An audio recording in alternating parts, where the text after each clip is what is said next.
গ্রীষ্মপ্রধান দেশ হওয়ার জন্যে শীতকালের জন্য আমরা সারা বছর ধরেই অপেক্ষা করে থাকি।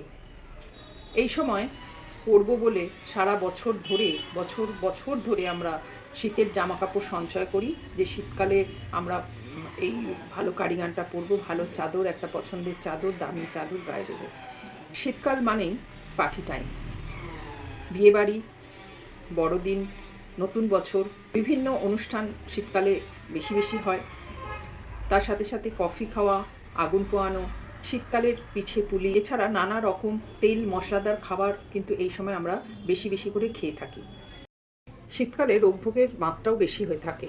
বাচ্চা থেকে বয়স্ক সকলেই এই সময় সর্দি, কাশি, জ্বরের সমস্যা, আর্থারাইটিসের সমস্যা ইত্যাদিতে ভুগতে থাকে।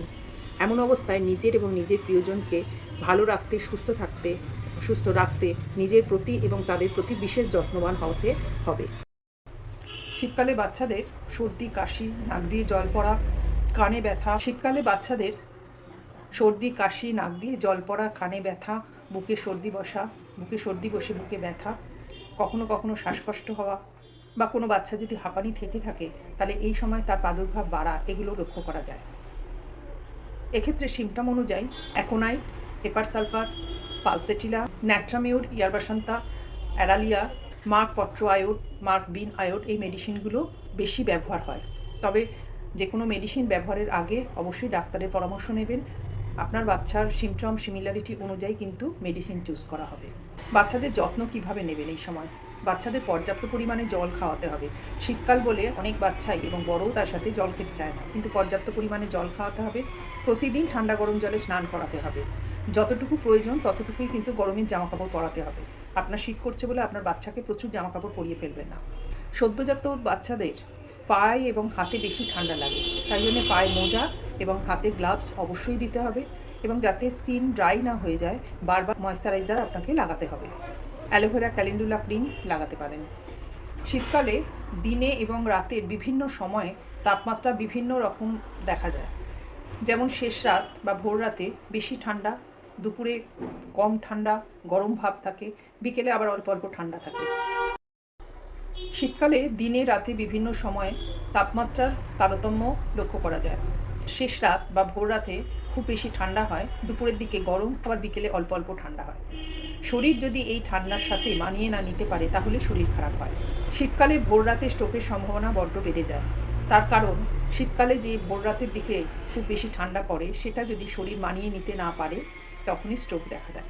এর সাথে কারো যদি হাইপোথাইরয়েডের সমস্যা, ডায়াবেটিক হন, হৃদরোগের সমস্যা আগে থেকেই থাকে, তাহলে তার জন্য এই সময়টা খুব ক্রিটিক্যাল হয়ে দাঁড়ায়। শীতে দেখা যায় অনেক সময়তেই রক্তচাপ বেড়ে যাচ্ছে।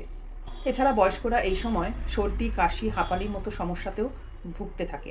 বয়স্কদের এই সময় সর্দি, কাশি, হাঁপানির মতো সমস্যা থেকে মুক্তি পাওয়ার জন্যে হোমিওপ্যাথিক কিছু মেডিসিন যেমন জাস্টিসিয়া, ইয়ারবাসান্তা, অ্যারালিয়া, অ্যাভেনা স্যাটাইভা, সেনেগা এই মেডিসিনগুলো মাদার টিনচার ফর্মে এবং অ্যান্থেমিস নোবেলিস এই মেডিসিন 30 পোটেন্সি দেওয়া যেতে পারে, তবে অবশ্যই সিমটম সিমিলারিটি মিলিয়ে।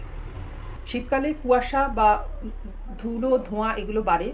শীতকালে বায়ু দূষণ বেশি হয়, কুয়াশা ধুলো বেশি থাকে বায়ুতে, যা ফুসফুসের জন্য কিন্তু ক্ষতিকারক।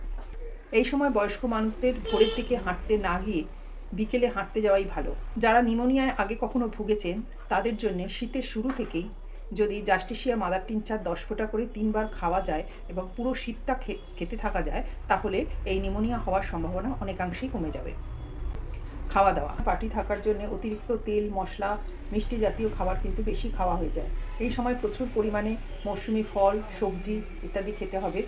পর্যাপ্ত পরিমাণে vitamin, protein, fat, carbohydrate, fibre এইসবের জন্যে গাজর, পালং শাক, মেথি শাক, ফুলকপি, বাঁধাকপি, ব্রোকলি খেতে হবে। ফলের মধ্যে কমলালেবু, পেঁপে, আপেল, বেদানা, কলা, আমলকি খেতে হবে। এতে রোগ প্রতিরোধক ক্ষমতা বাড়বে। শীতের সময় অবশ্যই পর্যাপ্ত পরিমাণে জল খেতে হবে। ছোট থেকে বড় অবশ্যই পর্যাপ্ত পরিমাণে জল খেতে হবে। জল ছাড়াও হার্বাল চা, স্যুপ ইত্যাদি খাওয়া যেতে পারে। শীতকালে অনেকেই আগুন পোয়ান, সেটা যদি করতে হয় তাহলে কিন্তু একটু দূরত্ব মেনটেন করে আগুন পোহাতে হবে, না হলে স্কিন আরও বেশি ড্রাই হয়ে যাবে।